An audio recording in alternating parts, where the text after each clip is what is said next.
In this section, we're going to look at quadratic equations and completing the square. Let's look at solving quadratic equations first. By factoring, we have done this before. Practice, solve 3x squared equals 2 minus x.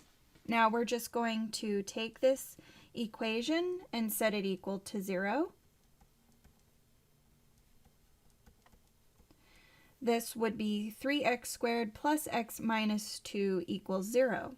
Now remember, the quadratic formula says x is equal to the opposite of b plus or minus the square root of b squared minus 4 times a times c all over 2 times a. Now let's just simplify that.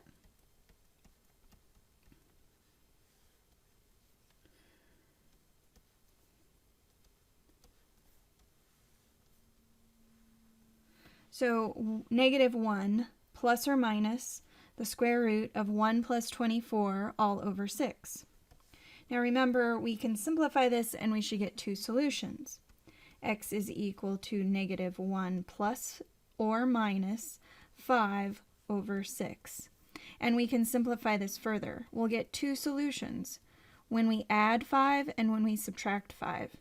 X is equal to negative 1 plus 5 divided by 6, which would be 4/6 or 2/3 when we reduce. The other one would be negative 1 minus 5 or negative 6 over 6, which would be a negative 1. Those are our two solutions. This should be fairly familiar. Now let's look at using square roots. Sometimes we're given situations where we don't have the middle term. For any real number k, if x squared equals k, then x equals k or x equals minus k. Let's practice some more of these types of equations by solving each one. Give an exact answer and approximation to 3 decimal places. Remember, we can isolate the variable we're trying to find the value for. And in this case, we have 4x squared equals 20, so I'm dividing by 4 on both sides. This gives me x squared equals 5.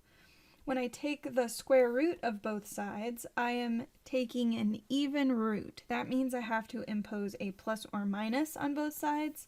And my final answer is x is equal to plus or minus the square root of 5. If I make this approximate, I can say x is approximately equal to, now we need to find out what the square root of 5 is.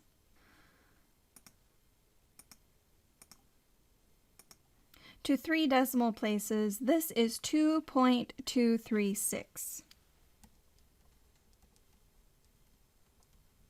And the negative version would just be approximately negative 2.236. Now let's look at the next exercise. In part B, we have x plus 2 all raised to the second power equals 25. Now here I need to impose a square root on both sides to undo the square. If I do that, I also have to impose a plus or minus sign. This gives me x plus 2 is equal to plus or minus 5, because 25 is a perfect square. Now I'm going to subtract 2 from both sides, and I'll get x is equal to negative 2 plus or minus 5. So I have two solutions. X is equal to negative 2 minus 5 or negative 7. And also x is equal to negative 2 plus 5 or positive 3. In part C, we have 2 times the quantity a plus 5 squared equals 16. In this case, we can divide both sides by 2. This gives me a plus 5 squared equals 8. And then I take the square root of both sides to undo that square, and since it's an even root, I impose plus or minus sign on it. This gives me a plus 5 is equal to plus or minus 2 root 2. Now from here, I need to isolate a. A equals negative 5 plus or minus 2 root 2. So let's figure out what 2 root 2 equals. Negative 5 plus 2 root 2 equals negative 2.171.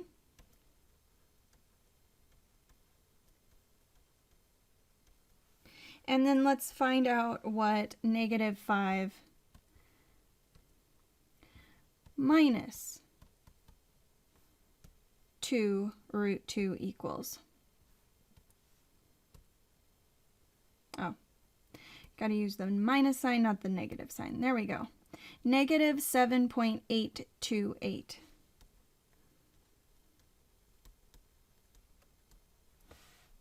For the exact values, the one that we used for the first was negative 5 plus 2 root 2, and for the second we did negative 5 minus 2 root 2.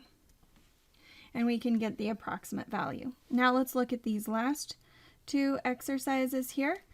4x squared plus 9 equals 0. We'll go ahead and isolate the x squared.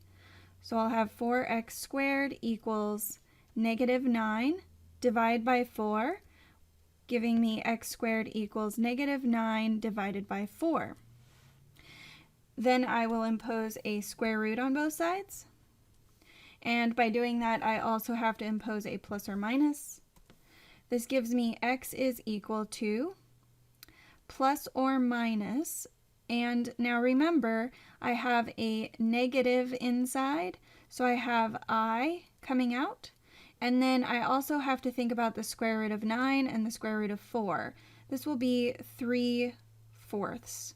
So we can write this in a little less awkward order. We can write this as x is equal to plus or minus 3/4 I. It's just because it looks better with the letter after the numbers. Those are the two solutions for that. And then lastly, we have x squared minus 10x plus 25 equals 64. In this case, we do appear to have a quadratic, so I'm going to set it equal to 0. This gives me x squared minus 10x minus, and now I need to subtract 64 from 25. So we have negative 39 equals 0. And now I use the quadratic formula. Previously, we didn't need it because we had no middle term. In this case, we do have a middle term. X is equal to negative b, so 10, plus or minus the square root of b squared, negative 10 squared, minus 4 times a times c, all over 2 times a. Let's just go ahead and put this in our calculator. 100 is negative 10 squared. And then a negative 4 times a 1 times a negative 39 will just be plus 4 times 39. And we get 256.